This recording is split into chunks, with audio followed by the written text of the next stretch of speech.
Hello student, welcome to my video number 5 part 3, location acceptance by OIM and DSV. This is the fourth consideration that you need to think of prior bringing the rig to a platform. Okay, this is another rig move attended by me in 2018, and this is a very challenging rig move because of very minimum tolerance from the transom to the center of the valve. So this move I only have 3 feet tolerance, yeah. So meaning to say this rig can skid 70 feet, but they want to position the rig at this position so they can skid over 67 feet to reach the valve. Okay, so the challenging part over here is you can see another circle here. Alright, so these are the old footprint, yeah, old footprint from other rig, and they form a big hole here, you know, and it's a very deep penetration. The penetration is about 26 meters. Okay, 26 meters, a big hole and deep. And the fourth consideration is the rig have very high potential.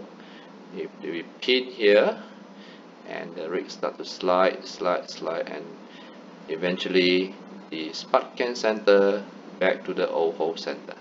And this transom at the back, probably there's some protrusion here, it will hit the platform.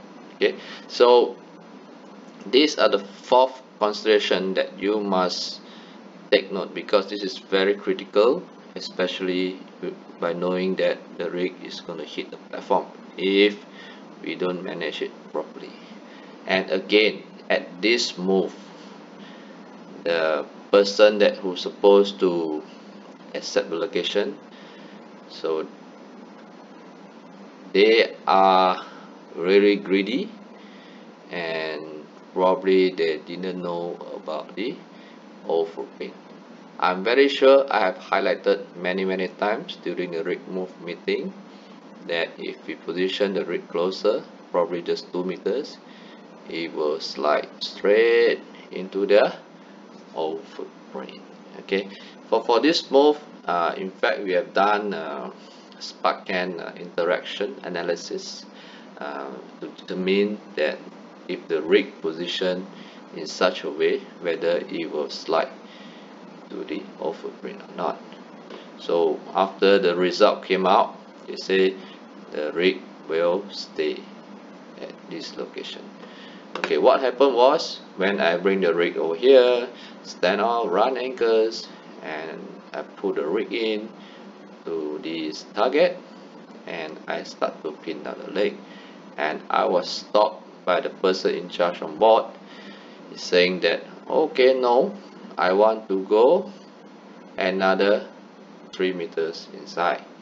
So over the radio again, I tell him, if we go inside further, the rig will slide into the old footprint.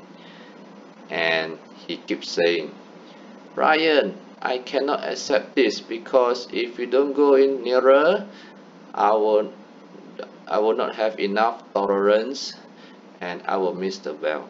You see, so when he was standing at the back here and using the laser shooting at the conductor, and then he got the measurement 67 feet, you know, and of course during that time the rig is not stationary.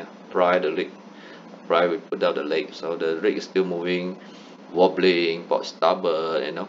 So when you shoot at the conductor, it's going to be a 67, and then becomes 70, more than 70, go back to 67, 65, you know. So these are the things that making him very nervous, that he say if you pin here, we're going to miss the valve.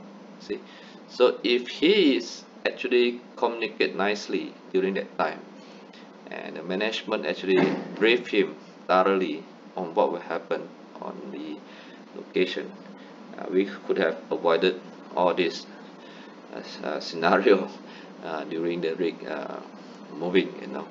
So what happened was I positioned the rig in such a way I hit the target, and he said no, I insist to move in another 3 meters. So I told him if we move we will slide. So he said no, just move. So because he is the person in charge, they're going to accept the location. And of course, as a rig mover, sometimes we have to not say compromise, we have to deal with what they want as well. Otherwise, no point I'm putting the rig here and they say, yeah, you don't want to accept the location, and the job is not going to be done, you see. So you're going to be ding dong, don't know how many days there. So I bring the rig closer to 3 meters. So I know my spark can is already moved 3 meters, right, to the stern. Of course, now he's very happy. Okay, very good now, you know, we're gonna reach the well. I have plenty of tolerance, you know. Okay, there you go. So I have pinned down the legs, right? You know, rig, then you can see the rig start to move slowly to the platform. And of course, when the rig start to move for another 2 meters, you know, so then I stop. I say no. Then of course that time I apply the stop work, right? So I say no, I'm not going to go inside because it's sliding. You can see the rig start sliding because that time the penetration is still not very deep, you know. Probably that time I was having like 6 meters penetration, but of course that is the place that the rig start to slide, right? So it will stop eventually because I've stopped lowering the leg. So I stopped. I said no, I can't do it this way. So then we come out, we stop the work, you know, wasted I don't know how many hours, go for meeting, you know, and the meeting people will tell him, say, you know already that is over, why you ask the rig mover to move in 3 meters and you're asking for trouble, you know. Then after the meeting we go out, we do it again. So I bring up to the position that where we planned, right? So what is happened, the damage is done. Actually the damage is done because of he is putting another additional hole here, you know, over here, and this will create a channel for the rig to slide even better. I mean, you can slide even easier because we have actually moved 3 meters to the stern and we pin down to like 6 meter penetration, and we make another hole here, right? So you make like a channel for us to slide now. So now I bring the rig back to this position and I pin down the legs, and again the rig continue to slide because of the damage have been done, you see. So this this problem could be avoided, you know, if we do it right at the first time, you know, where we stop here and pin down and we anticipate the rig probably will just slide a little bit, not that much, but at least you don't have you are not damaging the formation over here. Okay, so the formation now is here is damaged, right? So when I put back, you know, and of course when I pin down it slides, then I stop again, you know, meeting and people are not happy, you know. So when they are not happy, they never look back why they are not happy. They just simply telling us, you know, the rig gonna slide, you know, we need to do the stomping, this and so stomping is we probably guys heard about stomping, but at 26 meters, you know, there's so much of soil resistant. How much can you do stomping over such a deep penetration, right? So that time there's a lot of discussion. Then I stopped the work, so I called the geotechnical guy and then I explained to him. So I explained to him I'm going to do the infilling operation. So how to do the infilling operation is I bring the rig another 12 meters away from the old footprint, and I start to pin down and push the soil and hoping that it will close up this area, you know. So this is all imagination, and this is just theory. And of course the 2% on board they are so afraid to do that, you know. So but they have no idea what to do anymore, and they keep asking stomping. I say stomping, we can do it, probably you take like 3 days, 4 days, 7 days, 2 weeks, you know, you never know, you see. So they insist want to do stomping. Okay, so okay, fine. So you two are person in charge on board. Okay, so I do stomping, you know. So we drive the legs to like 6-7 meters, and you can't stop anymore, because if you want to continue driving the legs and making a new hole, you need a weight, right? So you don't have weight anymore at floating draft, and you need to raise the hull, right? If you raise the hull, the rig will slide, you see. So you have to put preload water and continue to work the leg up and down, and at one point the leg cannot come out because it's already stuck at the soil. You see, there's a lot of soil resistance. You need to jet and pull it up again, you know, keep doing it. So we have been doing whole night, and I think about 24 hours, and then not much progress, you know. We stay about like 8 meters penetration. If we elevated the rig slide, you know. So I've told them, you know, I've given them the option again to do the infilling. So then finally they agree, and of course I get a big support from the operator's marine controller. So he managed to agree with me, and we convinced the OIM, the company man, you know. So we say, okay, let's do infilling, you know. So they never heard about infilling before, so they are so afraid. I say, you don't have much option here, right?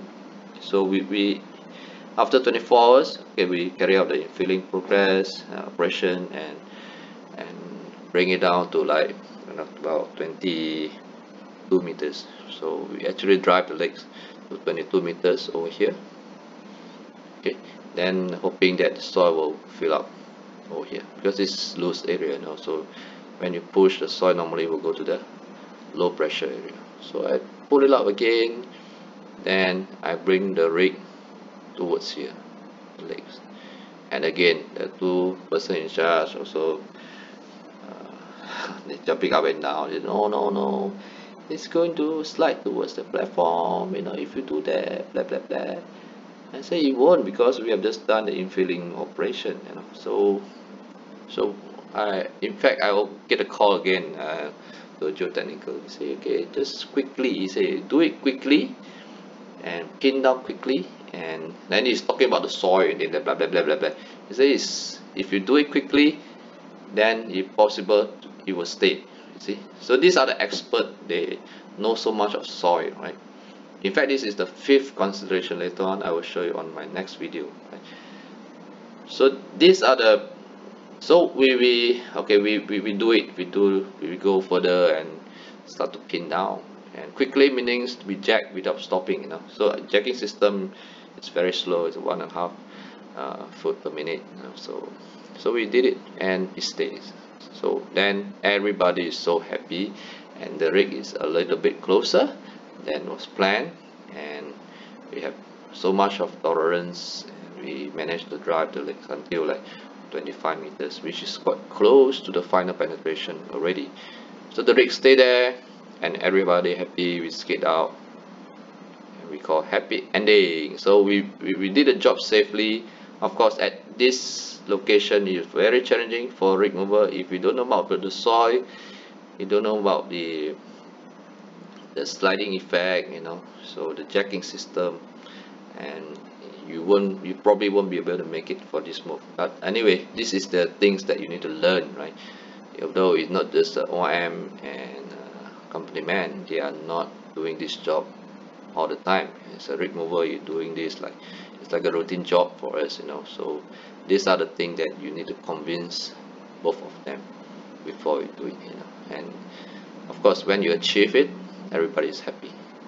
Then, you know, they will start shaking my hand, you know, shaking my hand very, you know, very heavily. Oh, thank you, no, it's all done, good job, blah blah blah, you know. But before that, they are just doing what they think is correct. So again, this is the type of location. If you in future you see, please look at it, read on the documents that you have in hand.